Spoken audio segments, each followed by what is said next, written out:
Hello, my dear students. In this session, we are going to discuss another DI practice set for HGMT examination. So there will be total 20 questions and multiple sets. Some sets will with the 2 or 3 questions and some with 5 questions. Okay. So before proceeding, if you want to connect with me on Telegram, you can connect with me on Telegram at ADITYAKT and make sure to download the practice PDF from CAT-XAT MBA before watching the solutions. That will be preferable. बाकी अगर solution साथ में देखना चाहते हो, so that is your choice. ठीक है, और प्रैक्टिस करोगे तो बेटर है कि ग्रुप से डाउनलोड कर लो PDF और प्रैक्टिस करके देन वॉच द सॉल्यूशंस. तो स्टार्ट करते हैं. Question number 1. In the graph below, the fuel consumed by a motorcycle during a journey traveling at different speeds is given. The distance covered during 4 laps of journey are listed in the table. In the graph, that is the line graph below, the fuel consumed by a motorcycle during a journey traveling at different speeds is given. ठीक है, तो fuel consumption कितना है? That is given in kilometer per liter.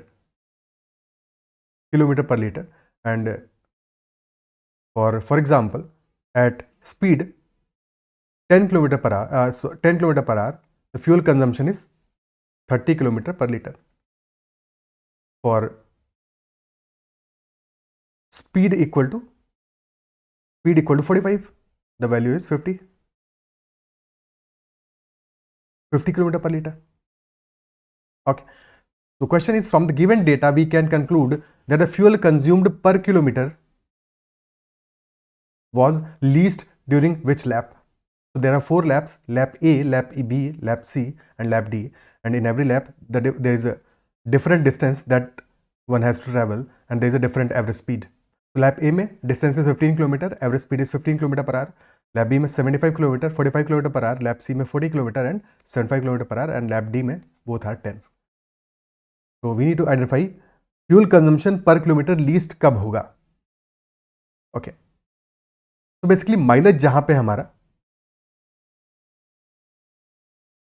Best होगा वहां पे fuel consumption पर kilometre least होना चाहिए. Is that it so? जिस केस में माइलेज हमारा बेस्ट होगा, और माइलेज क्या है? किलोमीटर पर लीटर. 1 लीटर में जितना ज्यादा किलोमीटर ट्रेवल करेगी मोटरसाइकिल, उतना बेटर होगा, उतना कम फ्यूल कंज्यूम होगा पर kilometre. Is that it so? और हमें ये जो फ्यूल कंजम्पशन गिवन है किलोमीटर पर लीटर में, ये क्या है? माइलेज ही तो है. माइलेज ही तो है. और माइलेज हाईएस्ट कब आ रहा है? 45 पे. 45 पे दिस इज 50 किलोमीटर पर लीटर. सॉरी, 90 किलोमीटर पर लीटर, नॉट 50. 90 किलोमीटर पर लीटर. तो that is the best mileage available. और 45 की स्पीड पे लैप बी में जा रहा है. ठीक है, डिस्टेंस 75 है. Distance is not important because question is asking fuel consumed पर किलोमीटर लीस्ट कब होगा. तो पर किलोमीटर लीस्ट होगा हमारा जबकि स्पीड 45 होगी. Answer will be lap B, option B. Is that clear? Okay. Question number 2 पे चलते हैं. So now there is a set. Let us read through. Caselet. Bankatlal works X hours a day and rests Y hours a day. X hours काम करता है और Y hours के लिए rest करता है. This pattern continues for 1 week with an exactly opposite pattern next week, which implies कि अगर first week में he is working X hours and resting Y hours, तो second week में he will be working Y hours and resting X hours, and so on for 4 weeks. Every 5th week he has a different pattern. तो 5वें week में pattern change हो जाएगा. When he works longer than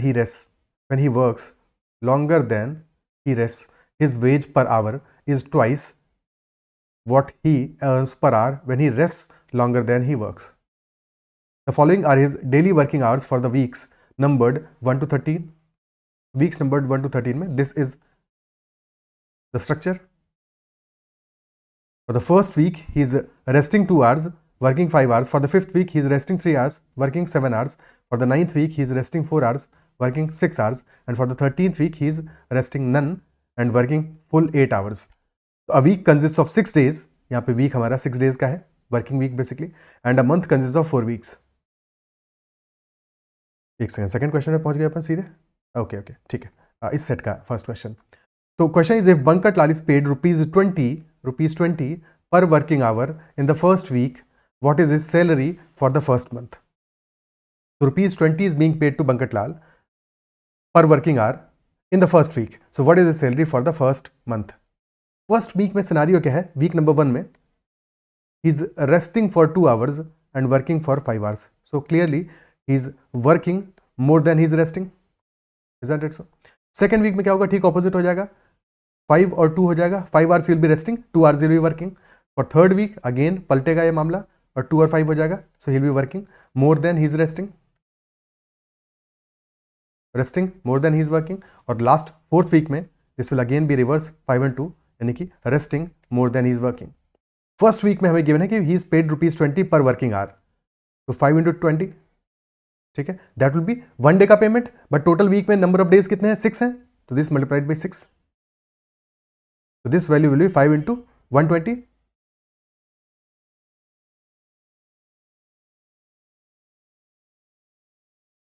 ₹600 for week 1. Similarly third week में भी यही same scenario होगा, ₹600 for week 3.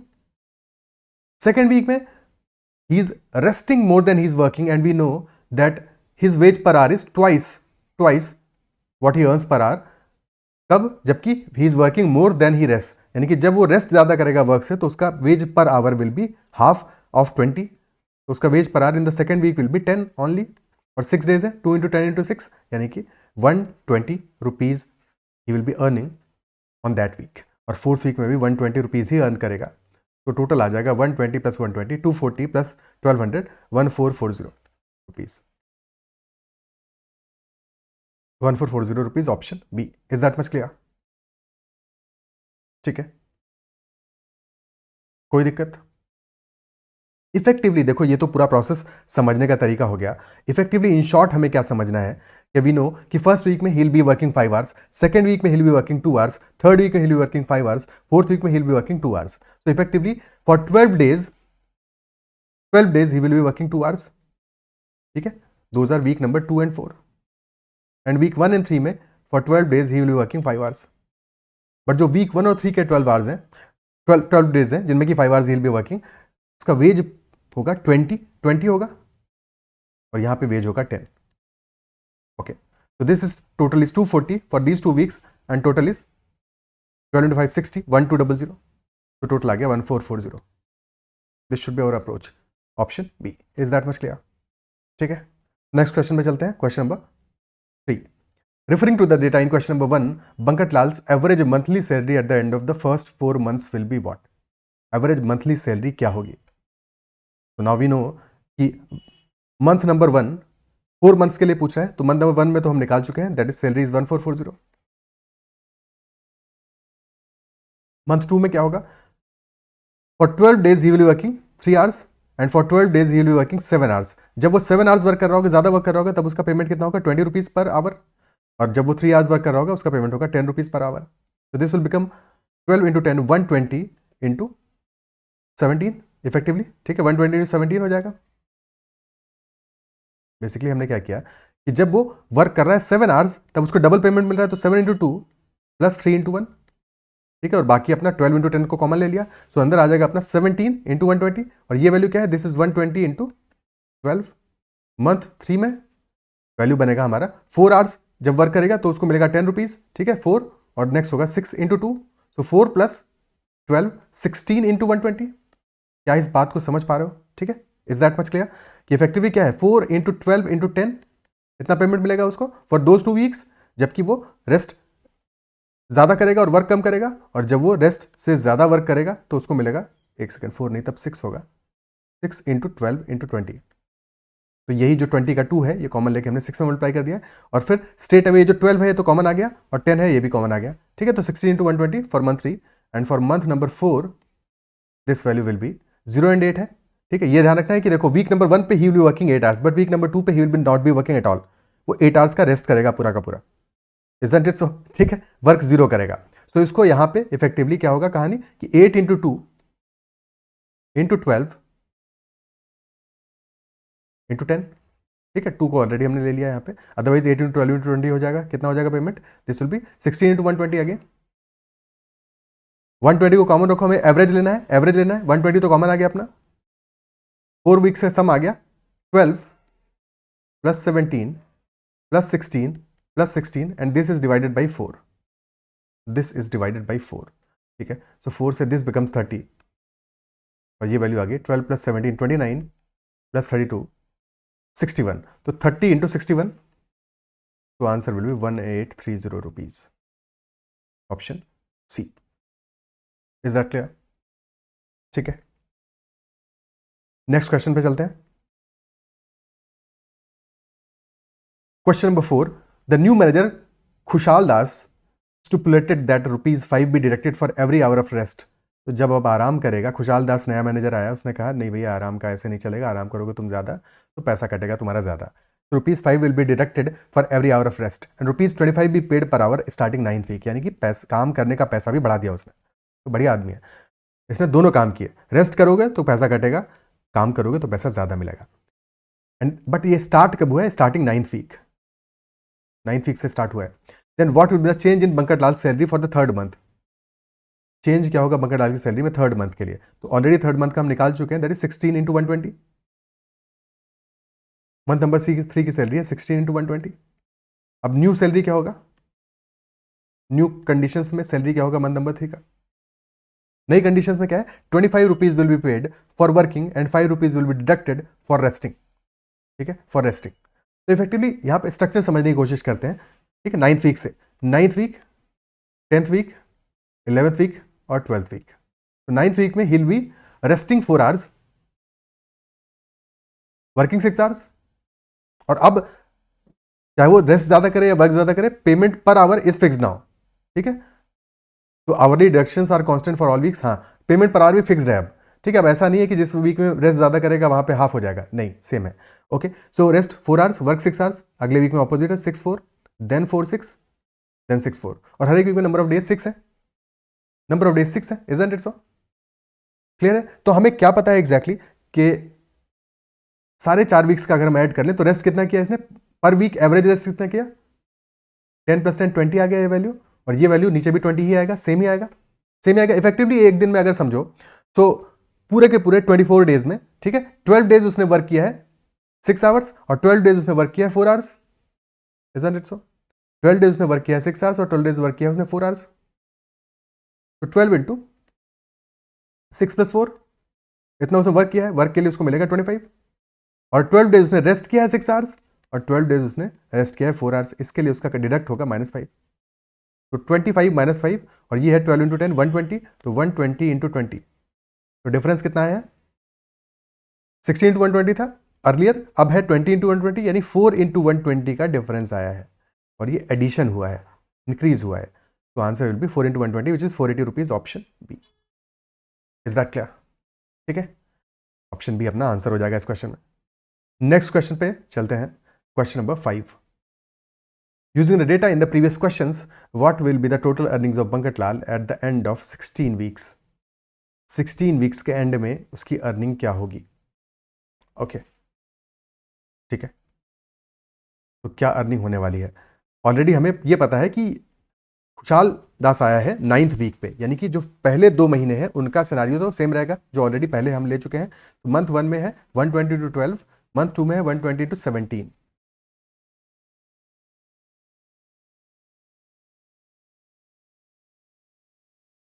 और मंथ 3 का भी हम निकाल चुके हैं, दैट इज 120 इंटू 20। कहानी आएगी मंथ 4 की। मंथ 4 में he will be working 8 hours in the first week, resting 8 hours in the second week. ठीक है, टोटल कितना वर्क करेगा? Total he working 12 days 8 hours work करेगा, और वर्क करने का मिलेगा 25, और 12 डेज वो 8 आवर्स रेस्ट करेगा, का कटेगा -5। तो 12 इंटू 20 इंटू 8 इंटू 8, यानी कि 120 इंटू 16। एवरेज क्या है? टोटल एवरेज नहीं निकालना है, सम निकालना है, तो सम आ जाएगा 120 इंटू 12 + 17 29 + 20 49 + 16 65 65। तो 0 आ गया, 12 5 ज़ा 60 का 0, 6 आ गया, 12 6 ज़ा 72 + 6 7800 rupees will be his total earning in 4 months या 16 weeks. Is that much clear? Okay, ठीक है, नेक्स्ट सेट पे चलते हैं। तो set number 2 S H, because पहला वाला क्वेश्चन तो यूनिटरी क्वेश्चन ही था, अकेला ही था बेचारा। The x axis denotes the years from 1983 to 1991। X axis 1983, 84, 85, 86, 87, total 9 years है, 9 ईयर्स का डेटा हमें गिवन है, और ब्लू में है फूड प्रोडक्शन और ऑरेंज में इट इज फर्टिलाइजर प्रोडक्शन. तो that is all the information. Problem इस क्वेश्चन में क्या है, एक इन्फॉर्मेशन हमें नहीं गिवन है, वाई एक्सिस के बारे में कुछ भी पता नहीं है, ठीक है, कि वैल्यूज क्या है कुछ भी पता नहीं. एनीवे स्टार्ट करते हैं, जो गिवन इन्फॉर्मेशन है उसके साथ में कहां से कितना कर सकते हैं. क्वेश्चन है the sum of food and fertiliser production has shown constant value for how many years. किन ईयर्स के लिए there is a constant value for food and fertiliser production. Now before going to solve this question I would like to introduce you to one graph जो शायद तुम लोगों ने देखा हो कोविड के टाइम पे. अगर नहीं देखा होगा तो चलो अभी देख लोगे, ठीक है. There is a one very special graph और उससे ही काइंड ऑफ इंस्पायर्ड है ये, ठीक है. तो basically this is the graph outcome of cases recovery और death in India. So basically Covid में क्या दो आउटकम हुए, दो ही आउटकम थे, इधर देयर वाज रिकवरी और देयर वाज डेथ. बट दोनों को अगर ऐड कर दोगे तो you get 100% of cases. If you add both of them you get 100% of cases. अब इसमें से फॉर एग्जांपल 20% केसेस में अगर रिकवरी हुआ 80% में डेथ होगा. अगर 90% में रिकवरी हुआ तो 10% में डेथ होगा. यानी कि सम तो उनका सेम आएगा दोनों केसेस का, रिकवरी और डेथ का सम तो सेम आने वाला है, ठीक है. तो उसका जो क्यूमुलेटिव ग्राफ है that is the graph, this is the graph. और वैल्यूज हमें वाई एक्सिस पे दी है परसेंटेज में, ठीक है. अगर सम कांस्टेंट है, चाहे परसेंटेज वैल्यूज हो या एब्सोल्यूट वैल्यूज हो, लेकिन अगर सम कांस्टेंट है दो वैल्यूज का तो उनका ग्राफ कैसा बनेगा, that is what we are focusing on, ठीक है. सो बेसिकली है क्या, क्योंकि टोटल सम यहाँ पे 100% था, क्योंकि परसेंटेज वैल्यू से टोटल सम हमारा 100% था. तो 100% के केस में क्या है, अगर दो वैल्यूज का सम 100% आ रहा है तो एक वैल्यू हमारी या तो 50% होगी दोनों वैल्यूज, या फिर एक वैल्यू 50 से कुछ कम होगी, 50 माइनस एक्स होगी, और अदर वैल्यू 50 प्लस एक्स. क्या इस बात को अप्रिशिएट कर पा रहे हो, एक वैल्यू 50 माइनस एक्स और एक होगी 50 प्लस एक्स, तभी तो उनका सम जो है 100 आएगा, बिकॉज एक्स तो एक्स से कैंसिल आउट हो जाएगा, एक्स तो एक्स से कैंसिल आउट हो जाएगा, ठीक है. अदरवाइज तो एक्स दुखी देता है बहुत, ओके, बट यहाँ पे कैंसिल आउट हो जाएगा तो 100 आ जाएगा सम अपना. इसीलिए मैंने एक लाइन ड्रॉ किया है 50% पे. And if you observe for any point on the curve 50% वाले पॉइंट से इक्विडिस्टेंट होगा, इक्विडिस्टेंट होगा चाहे किसी भी पॉइंट पे हम लोकेशन देखें. क्या इस बात को समझ पा रहे हो, ठीक है. तो जब भी सम कांस्टेंट होगा दो वैल्यूज का तो उसमें ये प्रॉपर्टी होगी हमेशा, एक पर्टिकुलर लाइन के अराउंड सम बिल्कुल परफेक्टली सिमेट्रिकल होगा. जैसे कि मिरर इमेज बन रहा हो, मिरर इमेज बन रहा हो कि ये ऊपर का जो ग्रीन वाला है उसका मिरर इमेज हमारा नीचे का ऑरेंज वाला ग्राफ है. इज दैट मच क्लियर, क्या ये बात समझ पा रहे हो, ठीक है. अब अपने ग्राफ पे वापस से चलते हैं एक बार. तो अवर ग्राफ कहां कहां पे ये मिरर इमेज जैसा दिख रहा है, that is what we are focusing about, ठीक है. और गैप भी उतना ही रहना चाहिए, ठीक है. गैप भी जितना इंक्रीज होगा ऊपर वाले ग्राफ में उतना डिक्रीज होगा नीचे वाले ग्राफ में, ठीक है. बिल्कुल परफेक्टली सिमेट्रिकल टाइप मामला बने. तो इफ यू ऑब्जर्व यहां पे देखो स्टार्ट में हमारा ये वैल्यू कितना है, दिस वैल्यू से this decrease is of almost 1.5. I mean अगर ये 1 यूनिट है, इफ दिस इज 1 यूनिट तो 1.5 यूनिट का डिक्रीज है. और यहां पे डिक्रीज कितना है, इधर डिक्रीज है 1 यूनिट का, तो ये डिक्रीज कम है, ठीक है. बट इस वैल्यू के बाद में देखें तो this value again same value आ गई, यहाँ पे कोई चेंज नहीं है.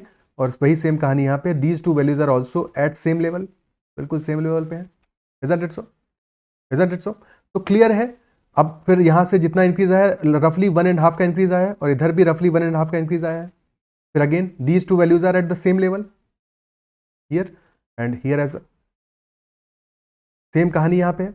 बट इसके बाद में चेंज है कि यहाँ पे ये वैल्यू सेम है but this value is not the same, ठीक है. तो समवेयर अगर हम बीच में एक लाइन ड्रॉ करें, लाइन देखो प्रॉपर्ली मैं ड्रॉ नहीं कर पा रहा हूँ बट बात समझ में आ जानी चाहिए, क्योंकि लाइन हल्का सा ऊपर होगी, ठीक है. बट समझ गए होगे कि बेसिकली किन किन ईयर्स के लिए हमारा सम सेम आ रहा है. For this year, for 1984, for 1985 sum constant है, isn't it so? अगेन 1986 में भी वही सेम सम है, बिकॉज एक पर्टिकुलर लाइन है उसी के अराउंड मिरर इमेज जैसा सिनारियो है. 1987 में भी सेम सम है, 1988 में भी सेम सम है, उसके बाद में फिर नहीं है, फिर सेम सम नहीं है, ठीक है. और उसके पहले वाले केस में भी नहीं था. तो नंबर ऑफ ईयर्स कितने आ गए हमारे, 5 ईयर्स है. ऑप्शन में 6 गिवन भी नहीं है, ठीक है. तो पहले वाले में थोड़ा सा ध्यान देना था कि फर्स्ट वाले को इंक्लूड नहीं करना है, बिकॉज वहां पे डिफरेंस है. टोटल 5 ईयर्स है जहां पे कि सम जो है that is constant, some is constant. एक सिंपल सवाल है बट अच्छा सवाल है. क्या इस बात को अप्रिशिएट कर पा रहे हो, समझ पा रहे हो, ठीक है. So for 5 years the sum was constant for food and fertiliser production. Okay, now going to the next question. Question number 7. If in 1988 the sum of the food and fertilizer production was 170 million tons, the value of food production must have been how much? Approximately in million tons कितना रहा होगा? कितना रहा होगा? 1988 के लिए बात कर रहा है. So 1988 में the sum of food and fertilizer is 170 million. Okay. So clearly हम देख चुके हैं कि बीच में एक अगर 170 हमारा आ रहा है तो there is a line in the middle. यहाँ पे तो अगर कांस्टेंट ना भी होता तो भी ठीक है. 170 है यानी कि एवरेज कितना है? Average is 85. तो ये 85 मिलियन वाली लाइन हम ड्रॉ कर दें. ठीक है. सो हमें पता है कि उससे एक वैल्यू ज्यादा होगी और एक वैल्यू कम होगी. One value will be higher than that, one value will be lesser than that. ठीक है. Isn't it so? It could be कि 85 प्लस 5 हो यानी कि 90 हो जाए ऊपर वाला वैल्यू, नीचे वाला वैल्यू 80 हो जाए. पॉसिबल है. बट क्या यही पॉसिबल है? ये भी तो पॉसिबल हो सकता है कि ऊपर वाला वैल्यू 100 हो जाए, नीचे वाला 70 हो जाए. Isn't it so? और this could be 110 and this could be 60. Because हमें स्केल नहीं गिवन है. एक्स वाई एक्सिस का स्केल नहीं गिवन है. Scale is missing. स्केल नहीं पता हमको. तो डेफिनेटली ये तो हमें पता है कि एक value, one value will B 85 plus x. जो वैल्यू 85 से अबव है that will B 85 plus x, और जो नीचे है that will B 85 minus x. इतना तो श्योर है हम. बट एक्स की वैल्यू क्या है ये नहीं पता. ठीक है. एक्स की वैल्यू हमें कितनी करनी है ये नहीं पता, और क्यों करनी है एक्स की वैल्यू. ठीक है. बट करनी है, इस क्वेश्चन में तो करनी है. तो क्वेश्चन में करनी है तो एक्स की वैल्यू क्या होगी that we do not know. Data given is insufficient. Insufficient, तो answer will be option D. Answer will be option D. अगर क्वेश्चन पूछता है कि फूड प्रोडक्शन की वैल्यू क्या हो सकती है, मस्ट हैव बीन लिखा है, मस्ट. ठीक है. अगर पूछता कुड हैव बीन और मे बी मल्टीपल ऑप्शंस होते तो कुड के लिए क्या आंसर होता? फूड प्रोडक्शन हमारा अबव आ रहा है, अबव द 85 वाला लाइन आ रहा है यानी कि 85 से अबव वैल्यू होगी. ठीक है. तो क्या वैल्यू हो सकता है? It could B 90. 90 may be है, पॉसिबल है, और 100 में भी है, ये भी पॉसिबल है. तो 90 और 100 में से कोई भी वैल्यू हो सकती थी. Is that much clear? ठीक है. ओके, नेक्स्ट क्वेश्चन पे चलते हैं.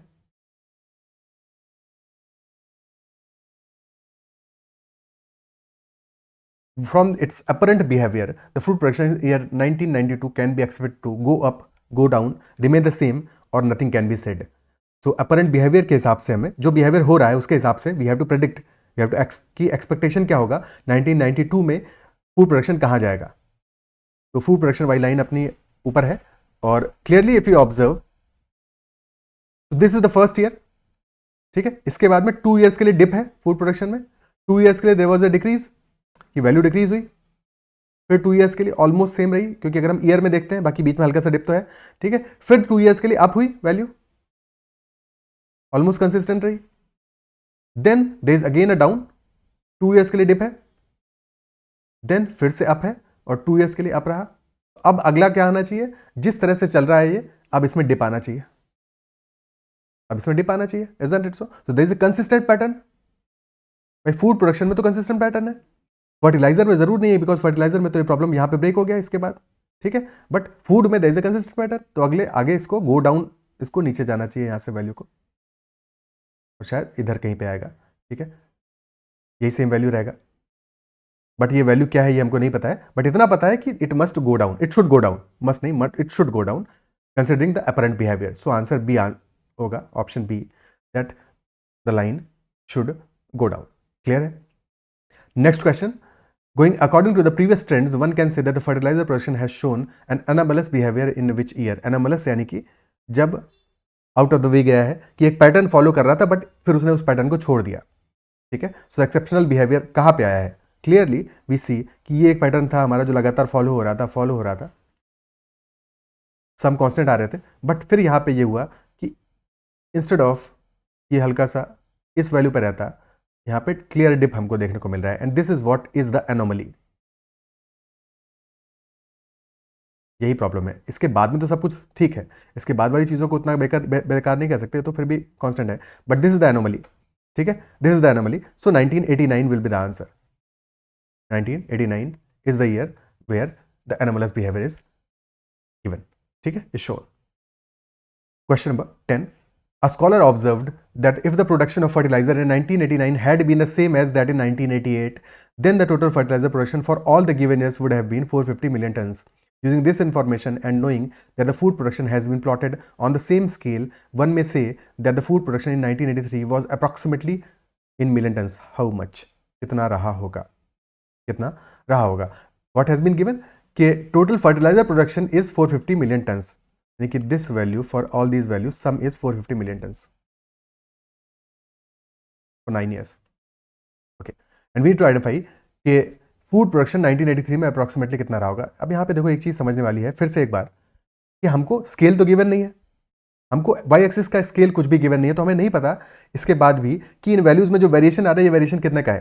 भाई फॉर एग्जांपल कि ये जो इंक्रीज आया यहाँ से 1 यूनिट हमने कहा, तो ये 1 यूनिट इक्वल टू है कितना.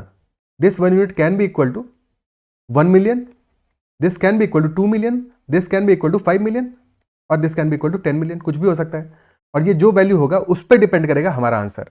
Our answer depends on the value of this 1 unit that we do not know. So cannot be determined will be the answer for this question as well. Option D. We cannot determine कि क्या exactly answer आएगा. Clear है? Okay. तो अगर session पसंद आ रहा है तो उसको लाइक कर देना है और अगर अब तक चैनल को सब्सक्राइब नहीं किया है तो जरूर कर लेना. And you can connect with me on Telegram @ADITYAKT. और किसी क्वेश्चन में अगर कहीं पे डाउट रहता है तो कमेंट में जरूर मेंशन करना. ओके, नेक्स्ट सेट लेते हैं. Question number 11. Ghosh Babu deposited a certain sum of money in a bank in 1986. 1986 में घोष बाबू ने किसी बैंक में एक अमाउंट डिपॉजिट किया. The bank calculated interest on the principal at 10% simple interest. 10% पे इंटरेस्ट कैलकुलेट किया है and credited it to the account once a year. साल में एक बार क्रेडिट हो रहा है. After the first year Ghosh Babu withdrew the entire interest. पूरा इंटरेस्ट निकाल लिया और 20% of the initial amount as well. 20% of the initial amount को भी साथ में निकाल लिया. After the second year he withdrew the interest and 50% of the remaining amount.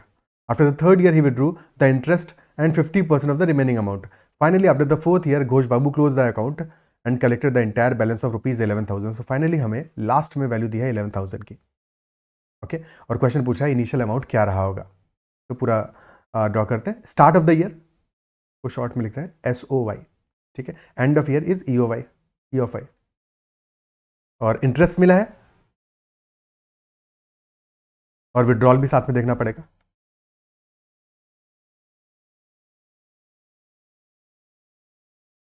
और टोटल ये कहानी 4 ईयर्स के लिए हुई है.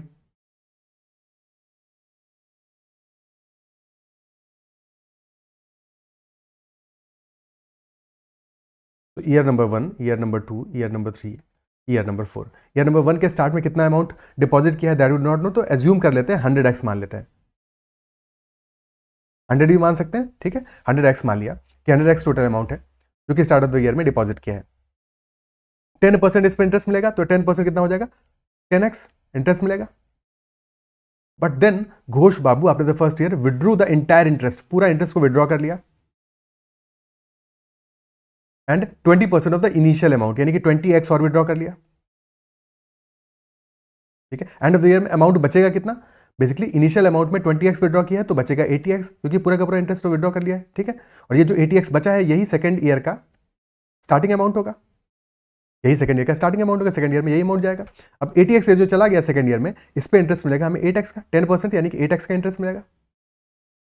और फिर सेकंड ईयर में Ghosh Babu has withdraw the interest, complete interest फिर से विड्रॉ कर लिया और 50% ऑफ द रिमेनिंग अमाउंट को भी विड्रॉ कर लिया यानी कि 8x he has withdrawn and 50% of the remaining amount यानी कि 80x जो इनिशियल अमाउंट था उसका ही 50% विच इज 40x विड्रॉ कर लिया. तो remaining will be 40x eight the end of the year. और यही थर्ड ईयर में प्रिंसिपल बनेगा. तो थर्ड ईयर का इंटरेस्ट हो जाएगा 40x पे 10% यानी कि 4x. और eight the end of the third year Ghosh Babu withdraw the interest and 50% of the remaining amount. तो यानी कि 4x विड्रॉ किया है और 50% ऑफ द रिमेनिंग यानी कि 20x और विड्रॉ किया है. तो बचेगा 20x और 20x ही हमारा फोर्थ ईयर का प्रिंसिपल हो जाएगा. और फोर्थ ईयर के एंड में क्योंकि एक तो मिलेगा इसको इंटरेस्ट कितना मिलेगा 2x और लास्ट में पूरा विड्रॉ कर लिया है यानी कि 0 कर दिया है पूरा अकाउंट. 22x पूरा का पूरा विड्रॉ कर लिया है. और इसी 22x की हमें वैल्यू गिवन है क्वेश्चन में दैट इज इक्वल टू 11,000. तो 22x इज इक्वल टू 11,000. तो 2x is equal to 1000, x is equal to 500 rupees. तो 100x कितना आ जाएगा? That will be 50,000 rupees, 50K, 50,000। Option C. Clear है? ठीक है, आंसर ऑप्शन सी आ जाएगा। Next question, the year at the end of which Ghosh Babu withdrew the smallest amount. Which year, in which year Ghosh Babu withdrew the smallest amount, सबसे कम amount कब withdraw किया है? तो withdrawal in year 1 is 30x, in year 2 this is 48x, in year 3 this is 24x, and in year 4 this is 22x. So withdrawal is least in the year 4, in the year 4, fourth year, option D. Next, the year at the end of which Ghosh Babu collected the maximum interest. Maximum interest कब collect किया है? Maximum interest तो तभी collect किया है जब पहला year था, year number 1, फर्स्ट ईयर के एंड में, option A. Clear? Next question, total interest in rupees collected by Ghosh Babu कितना है?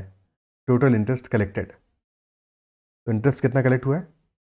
10 + 8 18 + 4 22 + 2 24, 24x is the interest total collected, और x है 500, तो टोटल इंटरेस्ट आ जाएगा 24 × 500 and has 12,000 rupees.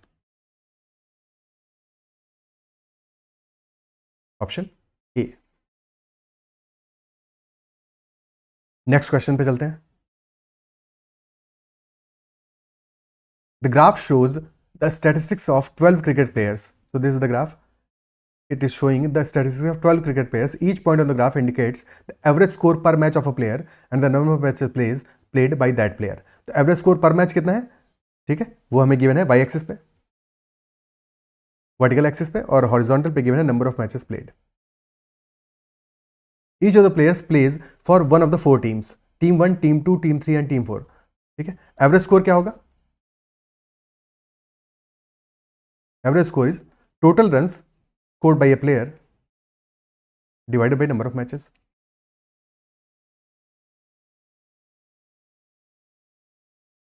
So first question on the set is, if only the runs scored by the above mentioned 12 players are considered, if only the runs scored by the above mentioned 12 players are considered, then which team has got the maximum advantage?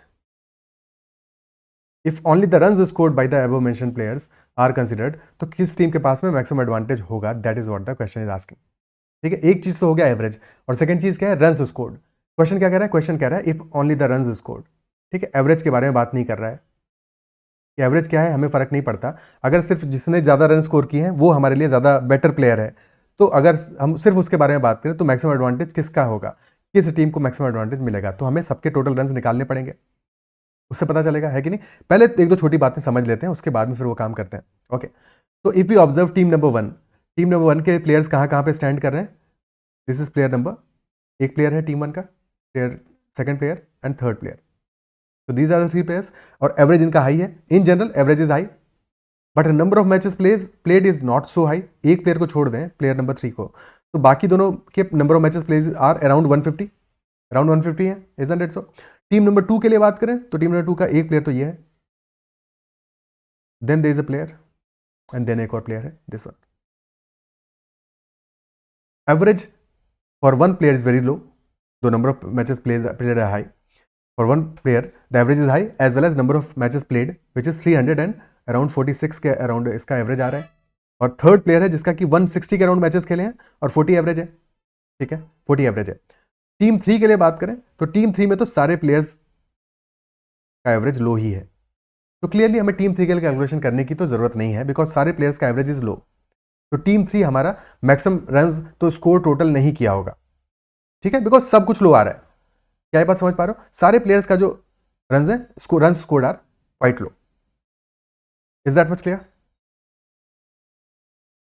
ठीक है, तो team 3 को तो हमें नहीं देखना पड़ेगा। Team 4 के बारे में बात करते हैं। टीम 4 में there are 3 players, number of matches played for all of them are very decent, और एक प्लेयर का एवरेज अच्छा है, नंबर ऑफ मैचेस थोड़े से कम है, और एक प्लेयर का नंबर ऑफ मैचेस ज्यादा है, मैक्सिमम है ऑलमोस्ट। क्लियर है? तो हमारे लिए किन किन वैल्यूज को कैलकुलेट करना इंपॉर्टेंट होगा? एक तो टीम 1 के लिए कैलकुलेट करते हैं, ओके, टीम 1 के लिए कैलकुलेट करते हैं। टीम 3 के लिए करने की जरूरत नहीं है, बट सबके लिए कैलकुलेट करके देख लेते हैं। थोड़ा सा टाइम टेकिंग क्वेश्चन है, थोड़ा सा टाइम लगेगा इस क्वेश्चन में। ओके, सो अगर बात करें 50, 100, 150, 200, 250 एंड सो ऑन, तो टीम 1 के लिए सिनारियो क्या बनेगा? टोटल नंबर ऑफ रन्स कितने बनेंगे? 50, 100, 150 को ऑलमोस्ट मान लेते हैं। बेटर क्या होगा, क्योंकि ये रेशियोज में है, एग्जैक्ट वैल्यू हमें चाहिए नहीं, हमें चाहिए रेशियो में, तो इनको 1 2 3 4 मान लेते हैं, ठीक है, ताकि हमारा मल्टीप्लिकेशन आसान रहे। 1 2 3 4 5 6 7 8। तो फर्स्ट वैल्यू आ रहा है टीम नंबर 1 ट्रायंगल वाले प्लेयर्स के लिए। सो फर्स्ट वैल्यू है 150 इंटू 51, यानी कि 3 इंटू 51, 3 इंटू 51, 52 एस एच आ रहा है, 3 into 52, so that is 156। Plus second value आ रहा है 3 इंटू, ये 3 से थोड़ा सा ज़्यादा है, 3.2 के आसपास है, 3.2 इंटू 42, रफली है कितना आएगा? 3 इंटू 42 126, और प्लस 8 134, प्लस लास्ट प्लेयर के लिए आ रहा है 350, यानी 7 इंटू 42, 7 इंटू 42, 42 नहीं, 42 भी मान लो, 7 इंटू 42, तो this is 280, 294। This is the sum for team 1। Team 2 के लिए वैल्यू क्या आएगा? टीम 2 के लिए दिस वैल्यू इज, टीम 2 है अपना सर्कल में, तो दिस इज टीम 2। और first player this is 3 into 40, और ये 3 से थोड़ा सा हाई है, 3.2 के आसपास है, तो रफली ये 120 प्लस 16 135 के आसपास की वैल्यू होगी, ठीक है। प्लस सेकेंड प्लेयर के लिए कितना वैल्यू आएगा? दिस इज वेरी लो, तो 6 into 28, 6 into 30, 180 minus 12, 168, plus last player अपना कहाँ आ रहा है? This is the player, this is 300 into 46, तो 6 इंटू 46, तो 240, और 36 276। तो क्लियरली यहाँ पे जो डिफरेंस आ रहा है, टीम 1 में 21 एक्स्ट्रा है, टीम 2 में 34 एक्स्ट्रा है, और फिर टीम 1 में 18 एक्स्ट्रा है, तो 21 प्लस 18 इज 39 माइनस 34, तो team 1 clearly is higher than team 2। Team 2 तो आंसर अपना नहीं होगा। अब last but not least team 4 के लिए कैलकुलेट कर लेते हैं।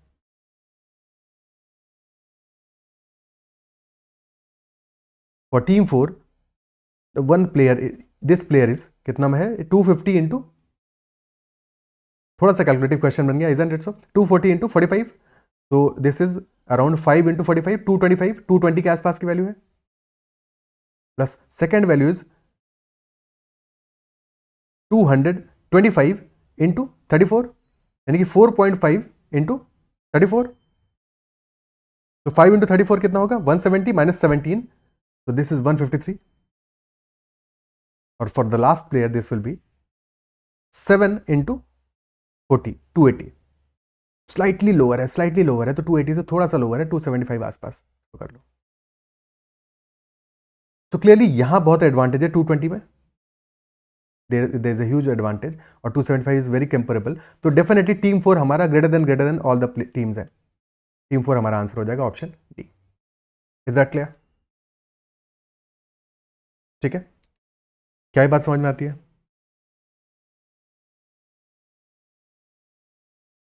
ओके, सो टीम 4 के पास में मैक्सिमम एडवांटेज है, क्योंकि टोटल नंबर ऑफ रन्स सबसे ज्यादा टीम 4 के प्लेयर्स ने स्कोर किए हैं। ओके,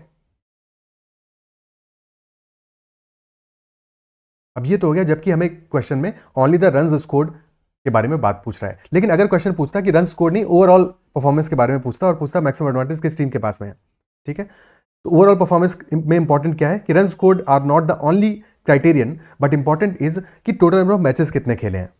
जिसने ज्यादा मैच खेल के ज्यादा स्कोर किया है वो कोई बड़ी बात नहीं है, जिसने कम मैच खेल के ज्यादा स्कोर किया है, बेसिकली जिसका एवरेज स्कोर सबसे ज्यादा है, एवरेज स्कोर सबसे ज्यादा है, उसके पास मैक्सिमम एडवांटेज होगा। ठीक है, तो ये क्वेश्चन डिफरेंट है, ये कह रहा है ओनली द रन स्कोर्ड, ये बात एवरेज की बात ही नहीं कर रहा है। बट अगर एवरेज की बात होती है तो किस टीम के पास मैक्सिमम एडवांटेज होगा? If you talk of average only, और हर एक टीम प्लेयर ने मिनिमम 100 मैचेस तो खेले ही हैं, तो एक डिसेंट मैचेस खेले हुए हैं, तो average score per match highest, उसके हिसाब से मैक्सिमम एडवांटेज किसके पास में होगा? वी नो कि किसके पास बिल्कुल नहीं होगा, वो तो टीम 3 है, इनका एवरेज कंसिस्टेंटली लो है। टीम 4 में एक बंदे का एवरेज यहाँ पे है 46 के आसपास, एक का एवरेज 40 के आसपास है, एक का एवरेज है 29 के आसपास है, ठीक है। और ये टीम 4 में for one person the average is around 45, for the other person average is around this value 40 and for the third person this is around 35। तो टीम 2 और टीम 4 में there is kind of tie. Team 2 का एक player का average slightly higher है, और फिर यहाँ पे कंपेरेबल वैल्यू है, बट यहाँ पे कंसिस्टेंटली काफ़ी हाई वैल्यू है। तो क्लियरली हमें ज़्यादा बेटर मिल रहा है टीम 4 के लिए। टीम 4 के लिए स्लाइटली अपर चांस है टीम 4 का एज कंपेयर टू टीम 2।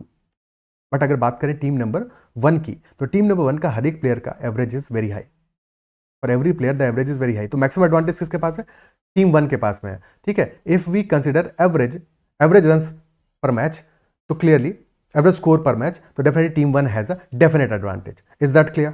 ठीक है। उसके लिए हमें टोटल वैल्यूज को कैलकुलेट करने की, रन्स को कैलकुलेट करने की जरूरत नहीं है, बट क्वेश्चन डिफरेंट था, यहाँ पे runs scored was more important. Next question पे चलते हैं। Question number 16, how many players are there who have played more than 200 matches and have scored less than 9000 runs? Played more than 200 matches and have scored less than 9000 runs. कैसे calculate करोगे? ठीक है, तो अगर 200 matches में किसी ने 9000 run score किए हैं, अगर 200 मैचेस में someone has scored 9000 runs, तो एवरेज क्या होगा? Average will be 9000 by 200 which is equal to 45। 45 का एवरेज रहेगा, ठीक है। तो 45 का एवरेज रहेगा। अगर किसी ने लेट अस से 250 मैचेस खेले हैं और 9000 रन स्कोर किए हैं, तो एवरेज विल बी 9000 by 250। तो 0 से 0 गया, दिस विल बी 36 एवरेज हो जाएगा।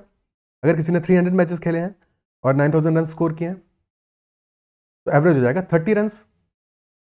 For 200 matches the average will be 45, for 250 average will be 36, for 300 average will be 30।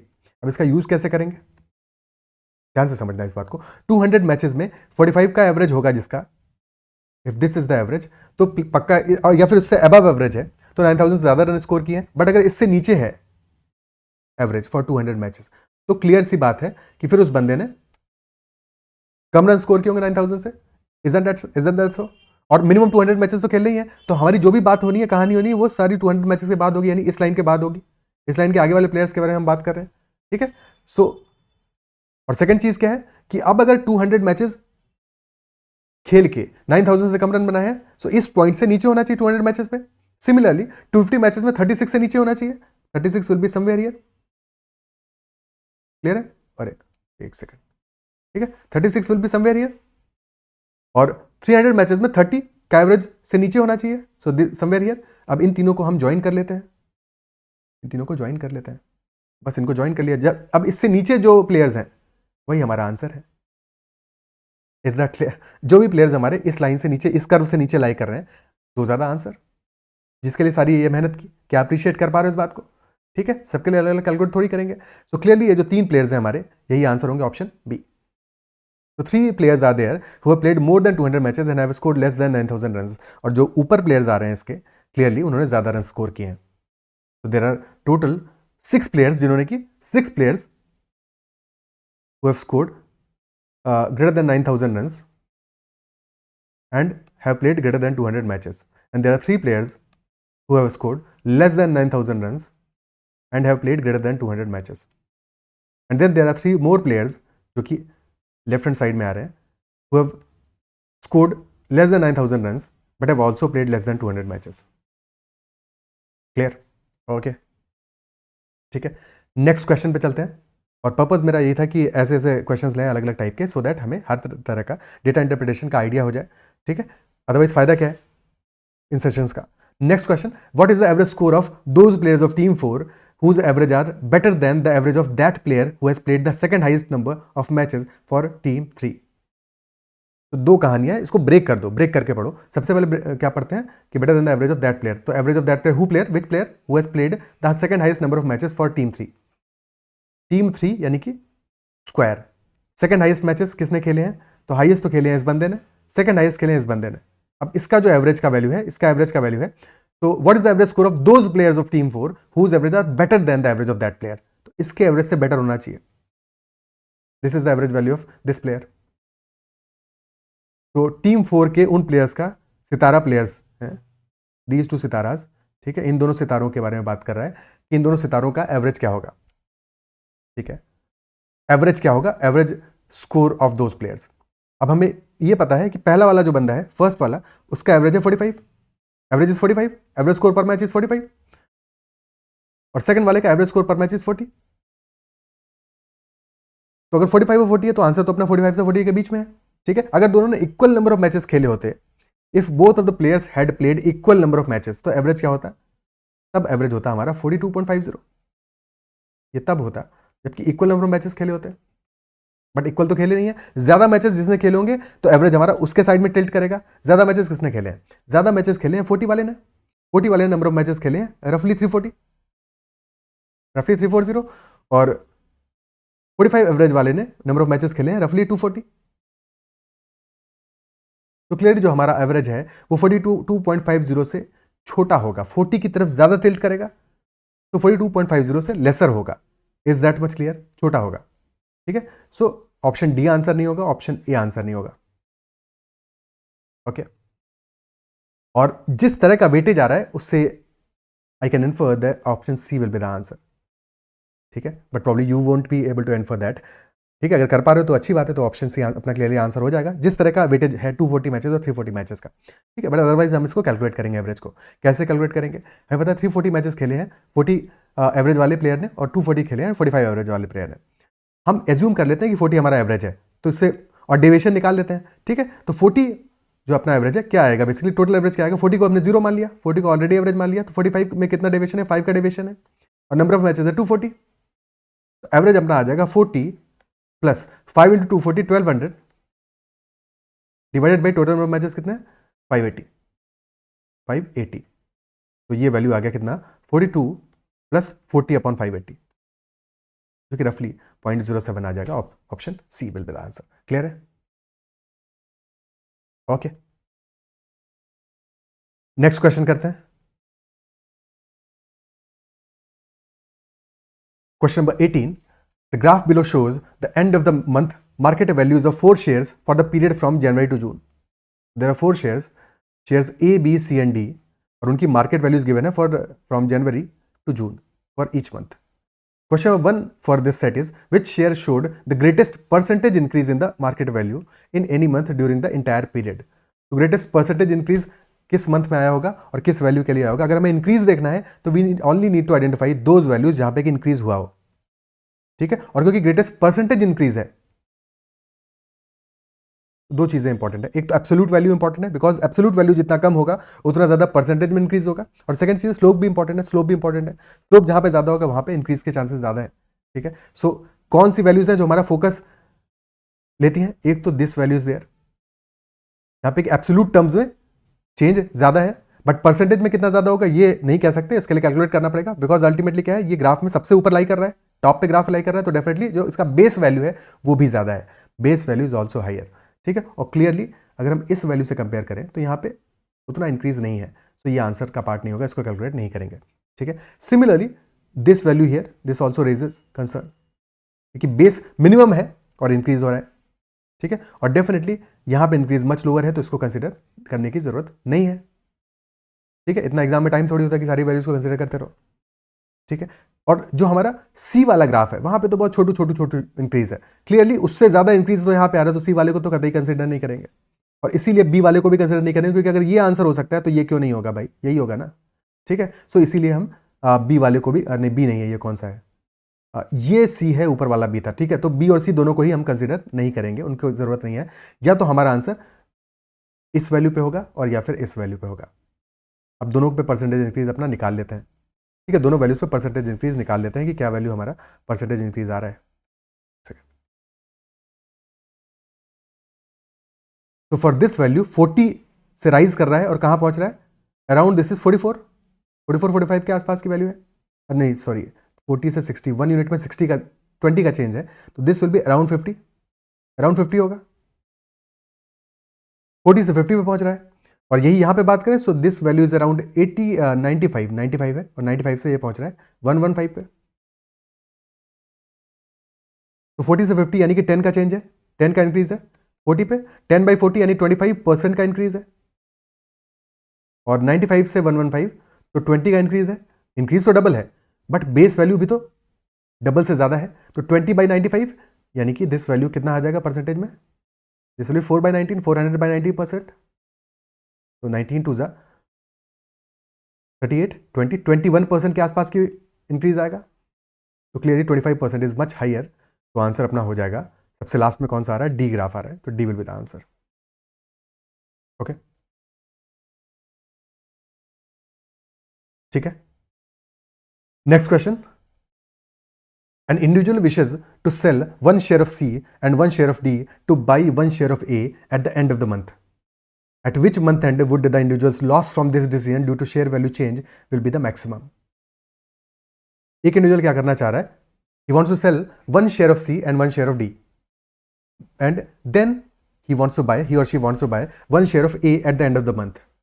तो C और D को सेल करना है, A को परचेज करना है, तो किस मंथ में सबसे ज्यादा इंडिविजुअल का लॉस होगा, that is what we need to identify.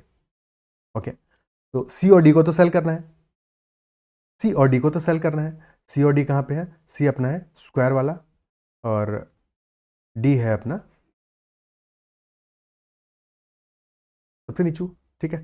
तो क्या वैल्यूज आ रही है, for the first month this value is 60, this is 40, for the second month this value will be around 55 and this will be 50, for the third month this value is again 60 and this is roughly 50, this is 40, this is 65, this is 60, this is 45, this is 55, this is 45, ठीक है। और D को purchase करना है, नहीं one share of D, हाँ A को purchase करना है, A को परचेज करना है, ये टॉप पे है, A की वैल्यू क्या है 100, 95, 115, 105, 100 and 110, these are the values।